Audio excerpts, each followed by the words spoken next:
Inspiration.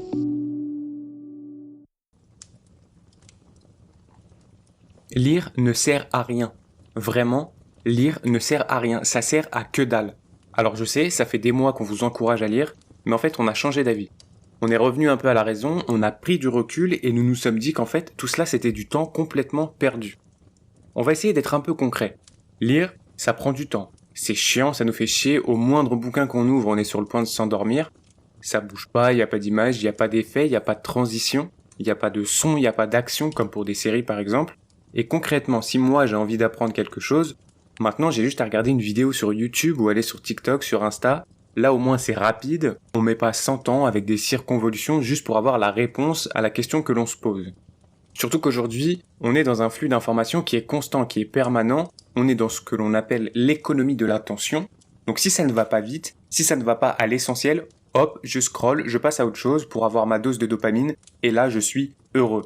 Je me prends pas la tête à réfléchir, comme dirait l'autre, et en dernier recours, au pire du pire du pire, j'irai demander à mes potes en story sur les réseaux, et quoi qu'il arrive, j'aurai la réponse que je recherche. J'aurai la réponse que je veux. En disant tout ça, on comprend assez clairement que j'ai pas besoin de m'ennuyer à mourir à lire 250, 300, parfois même 500 pages d'un bouquin, juste pour avoir enfin un dénouement si c'est de la fiction, ou faire semblant d'apprendre quelque chose pour de la non-fiction. D'autant plus que, même avec tout ça, peu importe finalement parce que je vais strictement rien retenir et que dans un mois maximum, j'aurai seulement une vague idée, un vague souvenir de ce que contenait le bouquin et je suis même pas sûr de pouvoir être capable de citer les personnages principaux si on parle d'un roman. Salut tout le monde, c'est Jules et avec tout ce que je viens de vous dire, vous devez vous demander si je suis pas en train de vous faire une vanne. J'ai envie de vous dire que c'est une vanne mais que partiellement et pour plusieurs raisons. La première, c'est que la lecture peut être débilisante, c'est un peu un néologisme, ou abrutissante dans une certaine mesure. Oui, vous avez bien entendu, et je vais étayer mon propos pour que vous compreniez. Première chose, une citation de Tiago Forte.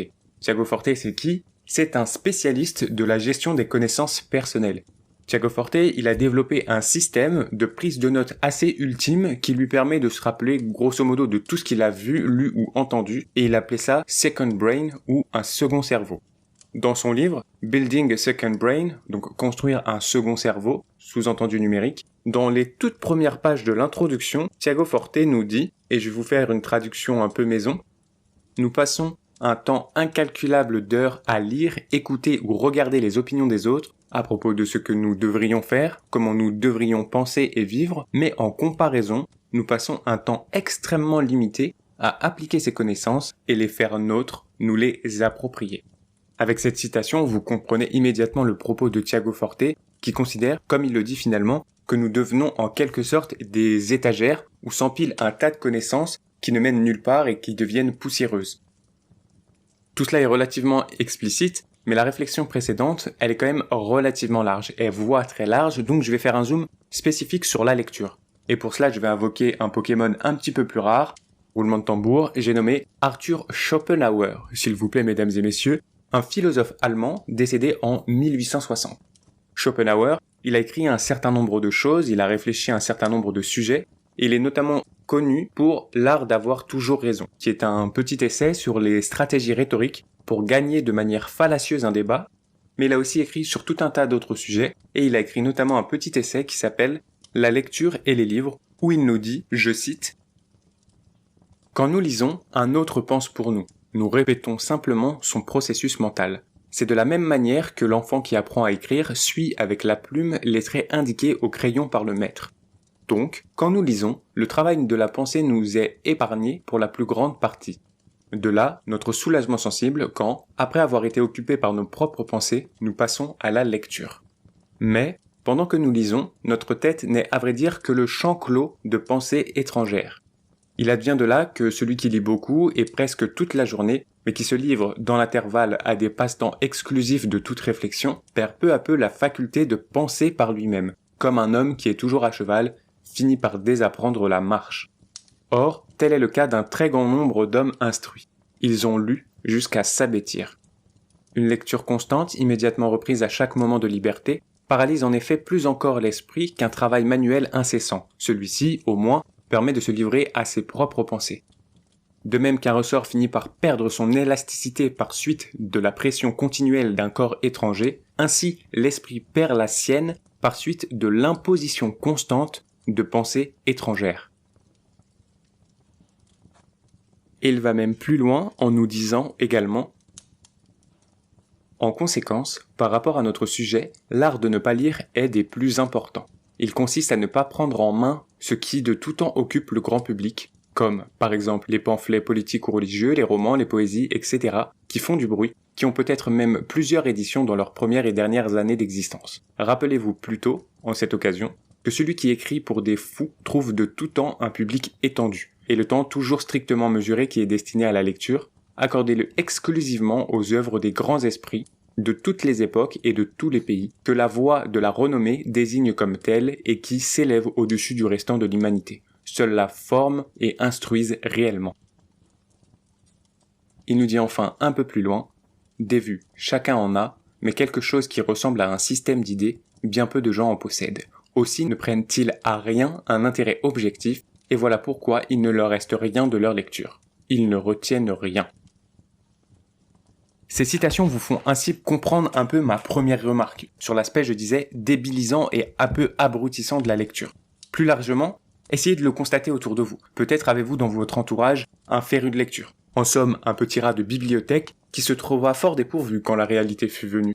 Pas un seul petit morceau de réflexion ou de cerveau. Et même si tout cela vous paraît absurde, ça met en avant un point essentiel: la nécessité de confronter l'écrit et le récit au concret et au vrai. Tout cela, ça me permet de faire la transition avec mon deuxième point. La lecture, ça apporte énormément. Mais elle n'est rien si vous ne vous l'appropriez pas. Lire, c'est une activité qui est élévatrice et qui transforme aussi la structure de votre cerveau. Je vous renvoie pour cela à la vidéo faite par Charlie Head, La lecture transforme votre cerveau, si vous voulez approfondir. Mais je vais quand même ici vous lister un certain nombre d'avantages existants. À quoi sert la lecture? Très bonne question. Évidemment, la lecture permet d'apprendre de façon large, globale, sur une quantité de sujets quasi illimitée, et par extension, cet apprentissage vous fait travailler votre intellect, bien évidemment. Lire, c'est également travailler sa discipline et ses capacités de concentration, pour comprendre et s'approprier ce que l'on lit, on y reviendra, mais aussi pour en faire une habitude qui saura vous apporter sur le long terme. La lecture, c'est également un moyen d'enrichir votre vocabulaire et votre éloquence. En termes de vocabulaire, monsieur lambda moyen, qui marche dans la rue et que je représente également, connaît et utilise environ 5000 mots, ce qui représente, en fonction du niveau de langue et des termes considérés, un maximum de 15% de ce que permet la langue française. Et pour les personnes ayant un vocabulaire plus restreint, nous tombons proche des 10% voire des 5% d'utilisation des mots. Autrement dit, un français moyen ignore 90% de sa propre langue. Je ne sais pas si vous vous rendez compte de la proportion des mots et des possibilités, des subtilités qui sont possibles lorsque vous élargissez votre vocabulaire. Il y a donc ici un intérêt évident à élargir cette connaissance. Et pour l'éloquence, lorsque vous lisez, il y a ce qu'on appelle la subvocalisation, qui est la petite voix dans votre tête qui lit en même temps que vous. Et cette subvocalisation permet des micro-mouvements au niveau de vos cordes vocales qui, tout simplement, fonctionnent comme si vous parliez à voix haute. Alors peut-être que vous connaissiez déjà ces avantages-là de la lecture, mais il y en a tout un tas d'autres. J'en liste à nouveau. Première chose, se confronter à la pensée des intellectuels d'autres siècles et avoir l'opportunité de se plonger dans leur enseignement via la transmission de savoir. C'est ce qu'évoquait un peu plus haut Schopenhauer dans l'une des citations que j'ai lues. Également, si vous êtes assez astucieux dans vos lectures, ça peut être aussi un moyen d'ouvrir votre champ de compréhension, en faisant face à des voix et à des idées qui ne sont pas les vôtres et ainsi permettre de réaffirmer vos convictions ou de les mettre à l'épreuve. Au-delà de ça, la lecture, elle permet d'accroître sensiblement notre intelligence émotionnelle également. C'est ce que nous dit Adam Grant, qui est psychologue organisationnel à la Wharton School of Business in Pennsylvania. Et oui, je parle aussi anglais. Donc ça permet le développement de l'intelligence émotionnelle, je le disais, notamment à travers le développement de l'empathie, parce qu'effectivement, il semblerait que voir des réalités différentes, au-delà des nôtres, par l'immersion dans des mondes fictifs, permettent de nous confronter à des réalités qui nous font comprendre, un peu comme je le disais juste avant, des choses nouvelles, et apprécier des situations d'un angle de vue différent. Évidemment, la lecture permet d'aiguiser votre logique et votre esprit critique via la construction des récits et l'organisation des différentes idées dans les démonstrations que vous pouvez lire. Enfin, on a 2 points qui sont très intéressants, c'est la dimension sociale, avec le partage que permet la lecture. Pour ce point-là, je vous renvoie vers l'épisode bilan de lecture des 3 ans de Gaëtan, qui le développe un petit peu plus que moi je vais le faire ici. Et on a un tout dernier point qui est quand même la préservation de la santé globale du cerveau, et ça n'a pas de prix. Vous savez quoi, je vais vous rajouter un petit bonus. Le bonus que je vais appeler le bonus flex. Avoir une belle bibliothèque qui est complète, qui est jolie, dont on est capable de tirer un livre pour en parler avec des anecdotes et avec une certaine passion. Avoir ce genre de bibliothèque, c'est quand même assez impressionnant et c'est prenant. Et j'en veux pour preuve un certain nombre d'influenceurs, parce que c'est le nom qu'on leur donne, qui ont fait pendant un temps la promotion de faux livres que l'on pouvait mettre dans des fausses bibliothèques pour le coup, pour la simple et bonne raison qu'avoir une vraie bibliothèque renvoie une certaine image. Alors notamment pour les gens qui ne lisent pas forcément, avec un certain statut, réel ou projeté, et avec une certaine autorité, si je puis dire. En bref, avoir une bibliothèque, il faut le dire, franchement ça claque. Alors tout cela, c'est bien beau, c'est vendeur, c'est excellent, mais comment on fait dans ce cas pour tirer quelque chose de nos lectures et ne pas se retrouver confronté aux situations que j'évoquais en introduction? Eh bien Jamy, c'est très simple. Pour cela, il faut que vous soyez une poule. Oui, vous avez bien entendu, une poule. Cette image, je l'emprunte à Julien Mazy, qui est un créateur de contenu avec le pseudonyme Ju sur les réseaux sociaux, et qui dans sa vidéo Comment assimiler ce qu'on lit, nous parle de Nietzsche, qui nous encourage à être un lecteur intéressé et surtout concentré. C'est de là que va venir l'intérêt de picorer. Vous voyez le lien avec la poule. Vous allez picorer l'information que vous lisez, mais ensuite vous allez vous laisser le temps de ruminer cette information. Autrement dit, de l'assimiler, la faire tourner dans votre tête, vous l'approprier, faire de cette information quelque chose que vous possédez, quelque chose qui soit votre. Cela rejoint d'une part ce que nous encourageait à faire Tiago Forte, que je citais plus haut dans mon premier point, mais également ce que nous dit Schopenhauer, le fameux Pokémon rare qui nous dit « Ce serait bien d'acheter des livres si l'on pouvait acheter le temps de les lire, mais on confond le plus souvent l'achat des livres avec l'appropriation de leur contenu. »